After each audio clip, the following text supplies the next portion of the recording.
Hello दोस्तों, आज की कहानी बेहद रोमांटिक है। यकीन माने, सुनकर मजा आ जाएगा।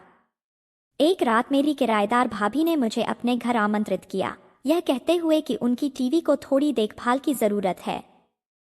जब मैं वहां पहुंचा तो उनकी मुस्कान ने सब कुछ रोशन कर दिया। उसके बाद उन्होंने अपने कोमल हाथों से मेरे मेहमान का स्वागत किया। हम दोनों ने मिलकर अच्छे से काम किया और हर पल में एक खास जादू था। उनकी हंसी और बातें मुझे एक नई दुनिया में ले गई। उस रात का हर क्षण बहुत मजेदार था। हेलो दोस्तों, स्वागत है आप सभी का हमारी एक और रोमांचक कहानी में। उम्मीद करती हूँ आपको यह कहानी बेहद पसंद आएगी। मेरा नाम रोहन है और मैं लखनऊ का रहने वाला हूँ। मेरी उम्र अभी 30 साल की है और मैं डिग्री कॉलेज में पढ़ाई कर रहा था। मेरे घर में मेरी मम्मी, पापा और मेरी एक छोटी बहन साथ में रहते थे। मेरा घर 2 फ्लोर का बना हुआ था। नीचे वाले फ्लोर में हम लोग रहते थे। ऊपर वाले फ्लोर मेरे पापा किराए पर दे देते थे, लेकिन पापा की एक शर्त थी कि जो भी हमारा मकान किराए पर ले वह शादीशुदा हो। मुझे अच्छे से याद है कि काफी दिनों तक ऊपर वाला फ्लोर जो हम किराए पर देते थे वह खाली था। लेकिन एक दिन वह भी आया जब एक शादीशुदा जोड़ा किराए पर मकान लेने के लिए आए। मेरे पापा उनको एक कमरे में बैठाकर बातें करने लगे और मुझको आवाज देकर बुलाया। फिर कहा, मम्मी से बोलो 3 कप चाय बना दे। मैंने कहा, ठीक है पापा। जब मैं चाय लेकर आया था, मैंने देखा कि वह महिला लाल रंग की साड़ी पहने हुए थी और उसकी उम्र तकरीबन 40 साल थी। उसका पहनावा बहुत आकर्षक था। उसने चाय की चुस्की लेते हुए मुझे बड़े ध्यान से देखा था। उसी समय मैं मन ही मन में सोच लिया कि मैं इसको आंटी नहीं बल्कि भाभी ही बोलूंगा। और मुझे यह भी पता चल गया जब मेरे पापा ने पूछा, क्या आपके बच्चे नहीं हैं? तब उन दोनों ने कहा, जी नहीं है। वे दोनों मेरे घर के ऊपर वाले फ्लोर में शिफ्ट हो गए। मैं 2 दिन के बाद देखा कि उस औरत ने दूध वाले भैया से दूध बंधा के रखा था और वह हर दिन सुबह के 7-8 बजे नीचे दूध लेने के लिए आती थी। तब मैं अक्सर बरामदे में बैठकर किसी ना किसी बहाने उनको देखता रहता था। वह भी दूध को ले जाते समय मुझे देखती और हल्की सी मुस्कान के साथ अपने बालों को छेड़ती। उस समय उनकी साड़ी हवा में ऊपर चढ़ रही थी और मुझे उस दृश्य में एक आकर्षण महसूस हो रहा था। वह बहुत ही ज्यादा खूबसूरत थी। जब से वह हमारे घर के ऊपर वाले फ्लोर पर रहने आई, तब से मैं अक्सर उनकी ओर ध्यान से देखता था। अब तो नौबत यहाँ तक आ गई थी कि मैं कोई ना कोई बहाना ढूंढकर भाभी के घर आता जाता रहता था। धीरे धीरे हमारी अच्छी जान पहचान हो गई और हम खुलकर एक दूसरे से बातचीत करने लगे। एक दिन मेरे माता पिता और मेरी छोटी बहन एक खास रिश्तेदार की शादी में गए हुए थे। उस दिन मैं घर पर अकेला ही था। तभी रात के लगभग 12 बजे किसी ने मेरे घर का दरवाजा खटखटाया। जब मैंने दरवाजा खोला तब देखा कि सामने भाभी खड़ी थीं। उनको देखकर मुझे ऐसा लगा जैसे मेरी खुशी का कोई और छोर नहीं लग रहा। तब भाभी ने मुस्कुराते हुए कहा, क्या हुआ रोहन? बस खड़े खड़े यूं ही मुझे देखते ही रहोगे या मुझे अंदर भी बुलाओगे? उनकी बात सुनते ही मैं थोड़ा सकपका गया और जल्दी से मैंने कहा, हाँ हाँ, क्यों नहीं भाभी, अंदर आइए। घर में उस समय कोई और मौजूद नहीं था, इसीलिए मैं भाभी को सीधे अपने रूम में ले गया और वहां पहुंचकर हम दोनों बैठ गए। फिर मैंने भाभी से पूछा, क्या आप कॉफी पिएंगी? भाभी ने जवाब दिया, पता नहीं, मेरे कमरे का टीवी अचानक खराब हो गया है। वह चालू ही नहीं हो रहा। क्या तुम सही कर सकते हो? मैं तपाक से बोला, अरे भाभी, क्यों नहीं? अगर आप मुझे रात के 2 बजे भी बुलाएंगी तब भी मैं तुरंत आ जाऊंगा। यह सुनकर भाभी मुस्कुरा दी और बोली, रोहन तुम भी ना। फिर मैंने कहा, ठीक है भाभी, चलिए मैं आपका टीवी अभी ठीक कर देता हूँ। इस पर उन्होंने जवाब दिया, अरे रहने दो, बाद में देख लेना। तब तक मैं यहीं तुम्हारे साथ बैठकर तुम्हारा टीवी देख लेती हूँ। मैं मुस्कुराते हुए पूछा, तो बताइए भाभी, आपको किस तरह की फिल्म देखनी पसंद है? जो आप कहेंगी मैं वही चला दूंगा। भाभी ने कहा, मुझे तो समझ नहीं आता, तुम ही कोई अच्छी सी पिक्चर लगा दो। मैंने कहा, ठीक है भाभी, और फिर मैंने एक गजब की रोमांस वाली पिक्चर लगा दी।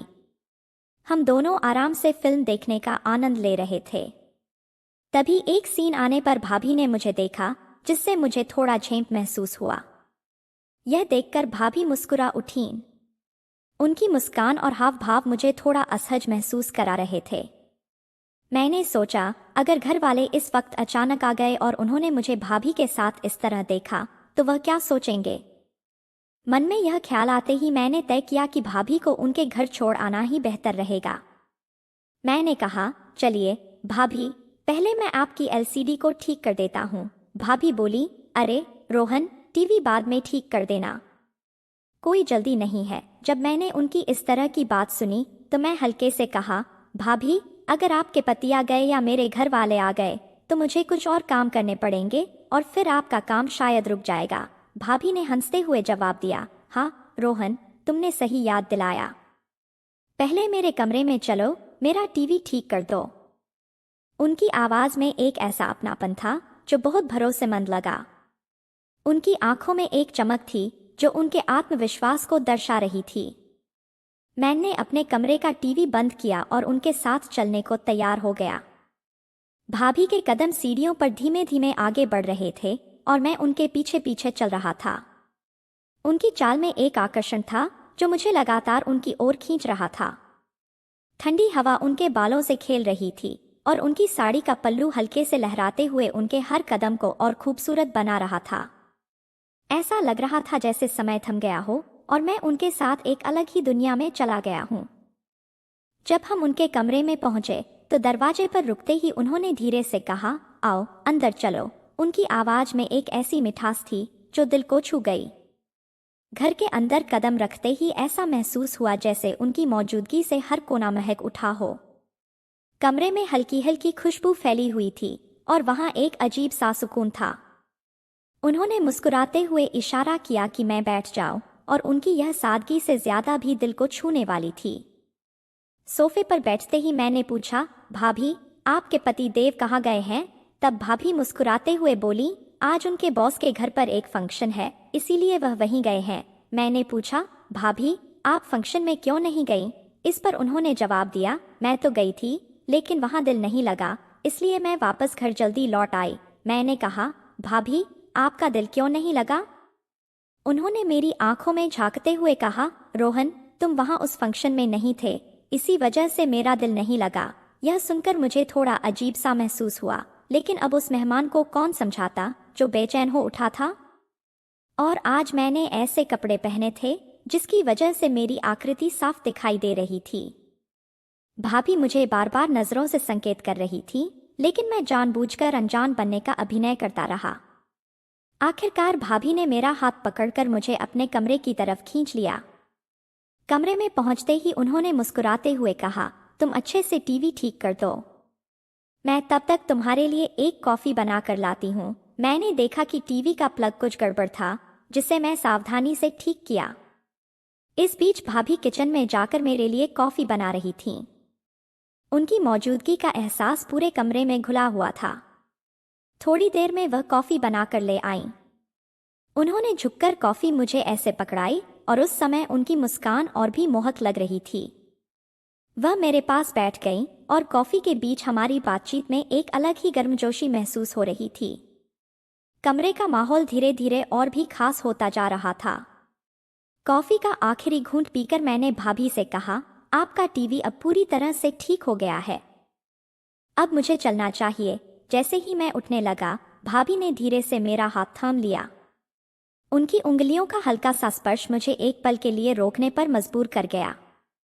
उनकी आंखों में एक अजीब सी चमक थी और होठों पर हल्की मुस्कान खिल रही थी। उन्होंने गहरी आवाज में कहा, टीवी तो तुमने बिल्कुल सही कर दिया है, लेकिन एक और चीज है जो शायद सिर्फ और सिर्फ तुम ही ठीक कर सकते हो। मैं उनकी बात सुनकर थोड़ा असमंजस में पड़ गया। यह सोचने पर मजबूर हो गया कि भाभी का मर्द भी तो है, वह भी तो ठीक कर सकता है।